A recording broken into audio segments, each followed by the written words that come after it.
Di wilayah ini, dibawahi, ditata. Tiba kemudian secara cepat, karena kita akan sampai ke bagian orientalis, secara cepat pada masa pemerintahan ini menjadi gubernur, tibalah utusan kemudian dari wilayah Andalusia. Andalusia, sekarang dikenal dengan Spanyol. Ya, Andalusia. Dulu orang Arab menyebutnya dengan Andalusia. Sampai sekarang di Spanyol itu masih ada wilayah Andalusia. Ya. Singkatnya, datang kemudian menghadap kepada Musa bin Nusair meminta bantuan karena pemimpin yang memimpin di wilayah Andalus ini bersikap kejam kepada rakyat. Ya, ada penyiksaan, maaf, ada hukuman yang tidak wajar, rakyat disiksa, dikejar-kejar dan sebagainya. Akhirnya yang paling menarik begini, mereka tuh minta perlindungan kepada umat Islam dan minta bantuan supaya rakyat mereka itu dibantu. Datang menghadap kepada Musa bin Nusair utusannya, minta dibebaskan dari kekejaman Raja Rodrik. Datang pasukan Gotik kemudian ingin menghancurkan mereka dan seterusnya. Minta bantuan. Maka diutuslah oleh Musa bin Nusair, diteliti terlebih dahulu apakah ini benar atau sekedar hanya provokasi saja untuk mengadu domba antara dua pemerintahan. Maka ketika dilihat, oh benar, ini butuh bantuan. Maka dikirimkanlah seorang jenderal perang yang karismatik, punya giroh yang sangat tinggi, punya kemampuan militer yang hebat, dikenal dengan nama Tariq bin Ziyad. Tariq bin Ziyad. Ini dikirimkanlah Tariq bin Ziyad dengan 10.000 pasukan. 10.000 orang. Datang dengan niat untuk membantu wilayah ini. Bantu rakyat Spanyol. Begitu sampai kemudian mengarungi lautannya, sampai kemudian ke selatnya, masuk ke wilayahnya, maka ada bukit di situ. Ke bukit itulah kemudian Tariq naik, memberikan pidato yang sangat hebat. Kata Tariq bin Ziyad, bakar semua kapal-kapal yang mengantarkan kita ke sini. Bakar semuanya. Bakar. Habis. Bingung orang kenapa dibakar. Ini hebat nih, Pak. Lihat cara berpikirnya, ahli strategi. Untuk memunculkan semangat dan kekuatan, bakar itu semua kapal-kapal ya kata. Bakar dulu. Setelah dibakar, ini kan nyebrang lautan nih. Ya, Mediterania udah nyebrang sini. Ya. Jadi setelah dibakar seluruhnya, kata beliau, gampang nih. Hei pasukanku, di depan kalian ada syahid, kematian. Di belakang kalian ada laut, kematian juga. Kalian tinggal pilih, mau meninggal dengan cara berenang balik lagi, atau kalian hadapi untuk jihad fisabilillah membantu saudara-saudara kita di Spanyol. Karena Allah Subhanahu wa taala. Tinggal pilih, mau syahid atau mau wafat dalam keadaan berenang. Pilih aja. Dua-duanya pilihannya maut di depan kita, ya kalau memang Allah menetapkan ajal kita. Pilih, mau kembali kalian berenang atau mau menunaikan tugas sebagai syuhada. Kalau wafat syuhada, kalaupun kemudian kita hidup dalam keadaan mujahid fisabilillah. Allahu Akbar. Ya mau pilih mana lagi, masa mau kembali berenang gitu kan? Akhirnya apa yang terjadi? Semua semangat, dikobarkan semangatnya, maka mereka kemudian dengan izin Allah Subhanahu wa taala ya berhasil kemudian menaklukkan kekejaman pada saat itu, membantu orang-orang yang ada di Andalusia sehingga mereka bisa hidup dalam keadaan tentram. Yang paling menarik, ketika akan kembali ke sini, setelah tugas selesai ditunaikan membantu rakyat Andalusia, ingin kembali ke wilayahnya ke Afrika Utara ke sini, seketika mintalah kemudian atau datang permintaan dari umumnya semua masyarakat Spanyol, tolong bantu kami di sini untuk bisa mengembangkan wilayah Andalusia ini. Maka dikirimkanlah kemudian perlengkapan-perlengkapan. Ya, dari mulai perlengkapan-perlengkapan wilayah pertanian, kasih. Untuk peternakan, kasih. Sampai bibit-bibit unggul, ya, untuk pakan ternak, untuk kuda, untuk ini, untuk itu dibawa ke sana.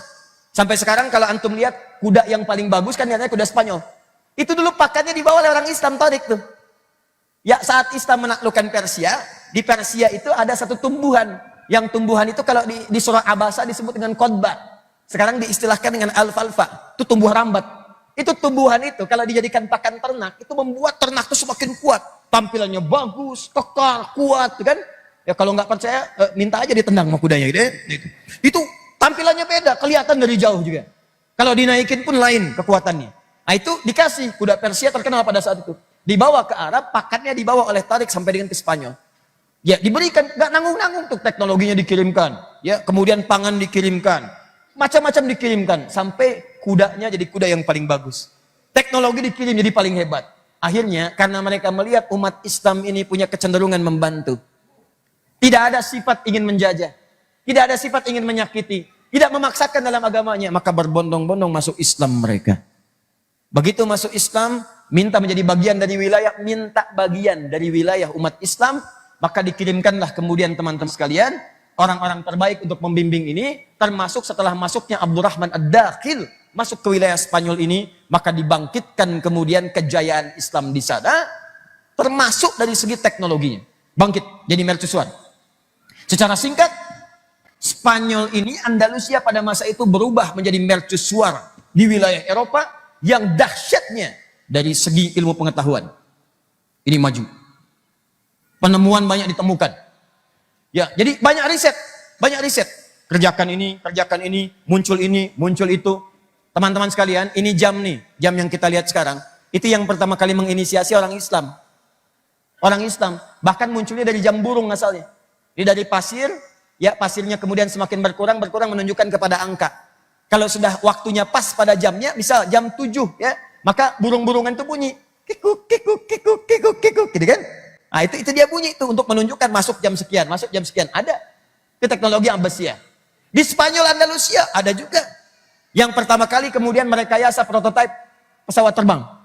Ya, dia bikin kemudian menganalisis, ya Abbas bin Firnas, dia melihat kemudian, mohon maaf ya, ada burung dia amati. Dia baca Quran surah Al-Mulk. Ya, surat 67. Begitu sampai ke ayat 19 dia analisis, dia lihat, dia baca gitu kan. Wah, dia perhatikan burung itu bisa kepak-katup sayapnya. Ya, begitu kepak-katup la yumsikuhunna illa rahman. Ya, tidak ada yang menahannya di udara kecuali Allah. Dia baca ayat itu, oh berarti kalau burung pun tidak dikehendaki oleh Allah bisa terbang, maka dia nggak akan bisa terbang. Akhirnya dia membuat prototipe ini. Sayap burung. Dia bikin, dia masukkan ke tangannya, tangan kanan, tangan kiri. Dia naik ke atas bukit. Dia kepak-katupkan, kepak-katup, terbang, jatuh. Ya, perbaiki lagi. Terbang lagi, jatuh, perbaiki lagi. Begitu sudah semakin bagus, dia naik ke bukit paling tinggi. Dia lari, kepak-katupkan, terbang. Oh, berhasil. 10 meter, 20 meter, 25 meter, jatuh, meninggal. Ya. Tapi bukan sekedar wafat, dia meninggalkan sebuah karya yang nanti karya itu akan dibawa orientalis, dikembangkan di barat, ditemukan oleh Wright bersaudara, dikembangkan menjadi pesawat.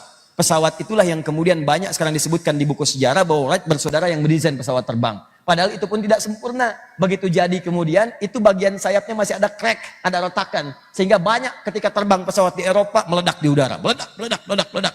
Siapa yang kena memperbaikinya? Seorang anak, bukan orang Arab, bukan orang Eropa, bukan orang Amerika. Seorang anak dari Parepare, dari Nusantara, dari Indonesia, yang dilatih oleh ayah ibunya persis seperti pendidikan Imam An-Nawawi. Sehingga beliau itu tidak menyukai main. Berangkat dari pintu depan, balik lewat jendela. Sama dengan An-Nawawi, dikasih kemudian kesempatan main, malah bawa buku, tertidur dengan bukunya. Anak itu kelak dikenal dengan nama Baharudin Yusuf Habibie. Yang Profesor Dr. Baharudin Yusuf Habibie. Dianalisis, ditemukan sampai keluar kemudian rumusan-rumusan yang kemudian bisa menyelesaikan masalah retakan itu. Maka beliau dikenal di Eropa dengan nama Mr. Crack. Ya, Tuan Retakan yang bisa menyelesaikan persoalan itu. Kita balik dulu ke sini. Nah, saya ingin tunjukkan bagaimana ini maju, Pak, Bu. Ya, di bidang pengetahuan maju. Di bidang pertaniannya maju. Di hampir semua bidang. Kalau Anda ingin lihat gambaran sekarang miniaturnya, nanti kalau punya rezeki, main-main ke Melbourne. Tahu? Lampu merah, sonon dikit. Ya, gambar. Jadi di Melbourne, di Australia, itu ada museum, Islamic Museum. Anda datang ke sana, arah mobilnya ke sini. Di sini letak museumnya, kurang lebih. Masuknya, ini area parkir. Lebih bagus dari pintu belakang masuknya. Ini area parkir, masuk lewat sini. Di sini ada yang jualan kebab, anak perempuan kurang lebih usia 17 tahun. Orang Turki. Saya kira belum menikah. Waktu saya ke sana. Masuk ke sini, masuk. Nah, itu ada yang lewat tangga ke sebelah sini, ada yang lurus ke sini. Anda ambil jalur yang lurus.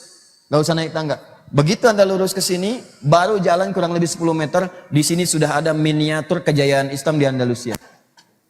Anda bisa melihat ke atas ada prototipe Abbas bin Firnas pakai sayap. Ya, Anda bisa melihat nanti ada alat-alat yang berkembang di masa kejayaan di sini, yang Spanyol. Yang antum tahu yang irama sekarang, do re mi fa sol la si do. Do, re, mi, fa, sol, la, si, do itu yang mengembangkan orang Islam. Dal, ro, mim, fa, sod, lam, dal. Ya, sin, dal. Do, re, mi, fa, sol, la, si, do itu dikembangkan. Ada di situ. Ya, penemuan ini, penemuan itu, penemuan ini, penemuan itu. Antum tahu rumusan-rumusan yang sekarang jadi notasi-notasi musik? Ya, CDF, GABC, GABC, DFISG, DFISG, ABCD, ABCD, FISGIS A, FISGIS A, BCISDIS E, BCISDIS F, FISGIS ASB, FISGIS ASB, CISIS ASB, CISIS ASB, CISIS ASB, CIS. Tahu itu? Enggak. Itu yang jadi kunci A, kunci C, kunci D, kunci F gitu kan. Judi, gitu kan di situ. Nah, itu dari tadi rumusannya tuh. Nah, itu asalnya juga terinspirasi dari rumusan-rumusan sejak masa jahiliyah bahkan. Masa jahiliyah. Di masa jahiliyah itu ada rumusan bikin syair. Syair di antara unsur syair itu ada 4. Disebut syair kalau memenuhi 4 unsur. Apa 4 unsurnya itu? Pertama, uslub, gaya bahasa. Kedua, fasohah, kejelasan. Ketiga, khayal, imajinasi. Keempat, musik, ada irama. Nah, semua yang 4 musik ini terhimpun dalam rumusan disebut dengan arud. Arud itu punya 16 rumus disebut dengan bahar. Ada bahar tawil. Rumusnya tawilun lahudunal buhuri fadailu. Fa'ulun fa'failun fa'ulun mafailu. Ada rajas, mustaqilun, mustafilun, mustafilun, mustafilun, mustafilun, mustafilun. Ada madid, mufa'alatun, mufa'alatun, fa'ilatun, mufa'alatun, mufa'alatun, fa'ilatun. Itu rumus ini di copy paste di kemudian hari. Ada yang di copy paste menjadi kaidah-kaidah ilmu, seperti Ibnu Malik membuat alfiyah dari rajas misalnya. Dibawa rajas kepada kaidah alfiyah. Jadi irama, tapi iramanya menjadi ilmu. Kalamuna lafzun mufidun kastaqim wasmun wa fi'lun thumma harfunil kalim wahiduhu kalimatun wal qawlu am wa kilmatun biha kalamun qad yu'am bil jarri wat tanwini wan nida wa al wa mustadin lil ismi tamyizun hasal. Bagian dari irama bikin syair banyak seperti al asma'i. Begitu melihat sesuatu bikin syair. Ada burung bulbul naik ke atas pohon. Pohonnya bagus, di bawahnya ada sungai, bikin puisi.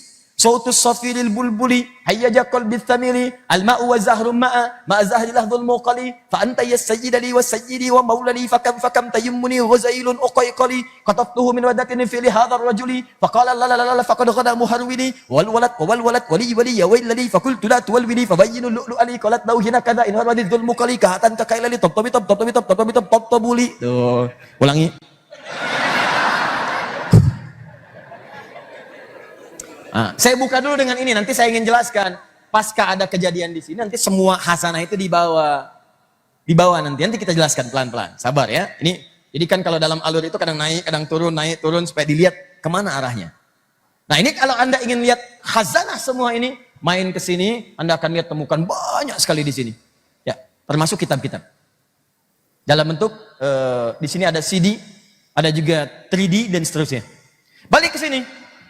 Setelah jaya di sini maju, itu umumnya Eropa selain Spanyol itu gelap. Makanya menyebutnya orang-orang Eropa kekinian dengan Dark Age, masa kegelapan. Masa kegelapan. Jadi Anda bayangkan, itu kalau pakai pakaian karung di atasnya, itu termasuk golongan punya di Eropa. Saking gelapnya, nestapa hidupnya, pakaiannya compang-camping, makanan juga banyak yang melarat dan sebagainya, gak ada kemajuan.